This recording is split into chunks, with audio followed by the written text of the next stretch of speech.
Hello, everyone, and happy October. I'm Nanette with Bridges Helena Community Connections, here to present this month's Cranium Cafe program.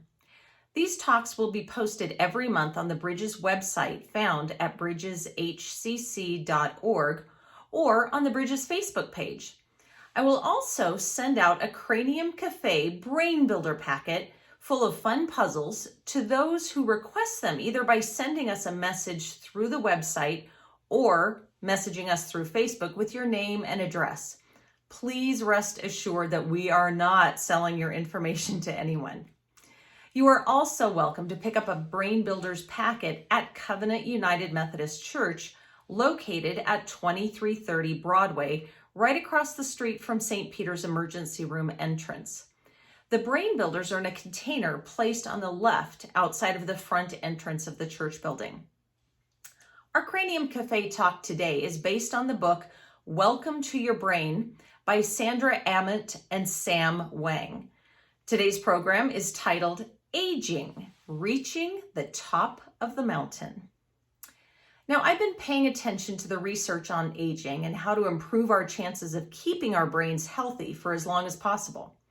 We all know that we might have to make some lifestyle changes to make our retirement years happier. Let's start with the bad news. Even putting aside diseases of aging like dementia, your brain's performance is likely to get worse as you get older. There are two main problem areas. The one that everybody knows about is memory. You may have more trouble keeping track of your car keys than you used to. This ability starts to deteriorate in your 30s on average and continues to decline as you age.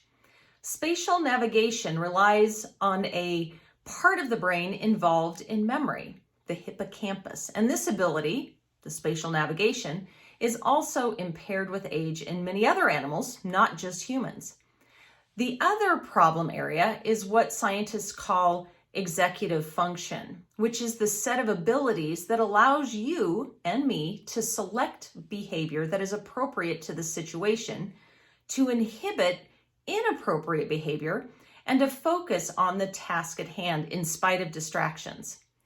Problems with executive function begin later for most people when they reach their 70s and include the deterioration of basic functions like processing speed, response speed, and working memory, the type that allows us to remember phone numbers for long enough to dial them. Difficulties with executive function, along with navigation problems, explain why many older adults don't drive as well as they used to. Some sensory inputs decline with age, like hearing and vision, and it also gets harder to control your muscles, though it's not clear whether this problem lies with the brain or with the aging body. Specific changes in the brain's structure and function are associated with the deficits in memory and executive function during aging. The hippocampus becomes smaller with age, and this decrease in size correlates with memory loss. Similarly, the prefrontal cortex is important for working memory and executive function, and it also becomes smaller with age. Contrary to what you might imagine, brain shrinkage with aging is not due to the death of neurons. As you age, you do not lose neurons. Instead, individual neurons shrink. Dendrites detract in several regions of the brain, notably parts of the hippocampus and the prefrontal cortex. The number of synaptic connections between neurons in these areas decreases with age in most animals that have been examined. Older animals also have specific deficits in synaptic plasticity, that process that drives learning, but only in certain parts of the brain. On the other hand, some brain functions are not influenced much by age. Verbal knowledge and comprehension are maintained and may even improve as we get older. Vocabulary is another area that tends to be spared by aging. Professional skills are typically resilient, especially if you continue to practice them. Similarly, people who practice physical skills regularly are more likely to maintain them in this case.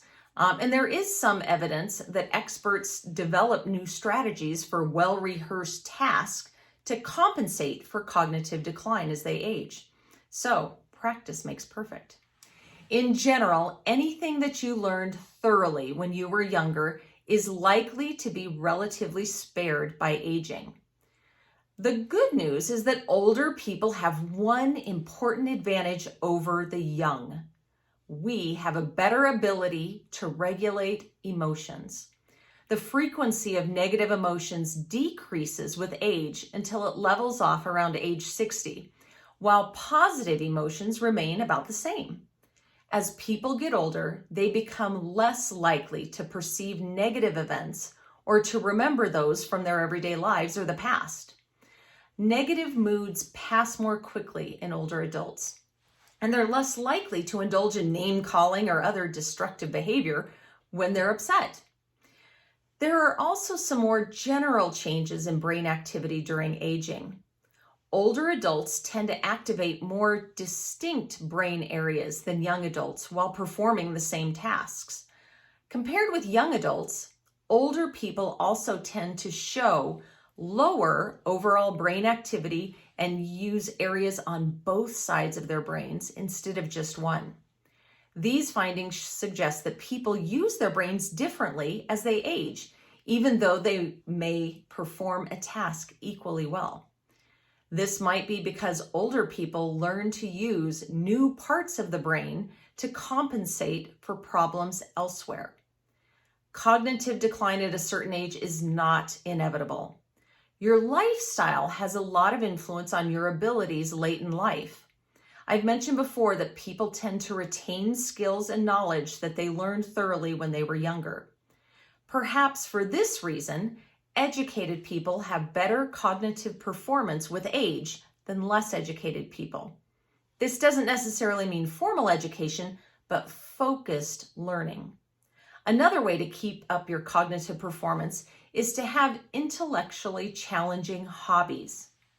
This effect is more pronounced in blue-collar workers than in highly educated people, perhaps because educated people tend to work in jobs that involve considerable intellectual stimulation. Attempts to improve cognitive skills in older adults through training have yielded mixed results. Although most training programs work to some extent, the gains tend to be specific to the trained task, leading to little improvement in overall brain function across multiple tasks. On the bright side, though, these gains can last for many years in a lot of cases. One way to get around the problem of task specificity is to practice a variety of skills, either formally or by staying involved in several hobbies or volunteer projects in retirement. My strongest suggestion, though, is to exercise consistently, as keeping your heart in good shape has general positive effects on the brain, particularly on executive function, which helps you perform a variety of mental activities. It seems that the Greeks were onto something when they recommended that people aim for a sound mind in a sound body. You'll be doing your best to keep your brain healthy if you keep some of both types of activity in your life. If you already get enough exercise, add an intellectual hobby like learning a new language or learning to play bridge. If you have an intellectual job, get a physical hobby like playing tennis or swimming. In general, having both physical and intellectual interests is the best protection against losing brain function with age. Thank you for joining me today. I hope you enjoyed this quick talk for our Cranium Cafe program. Again, give us your name and address if you would like to have the Brain Builders sent to you, and if not, pick them up at Covenant United Methodist Church. Have a great autumn and enjoy your October.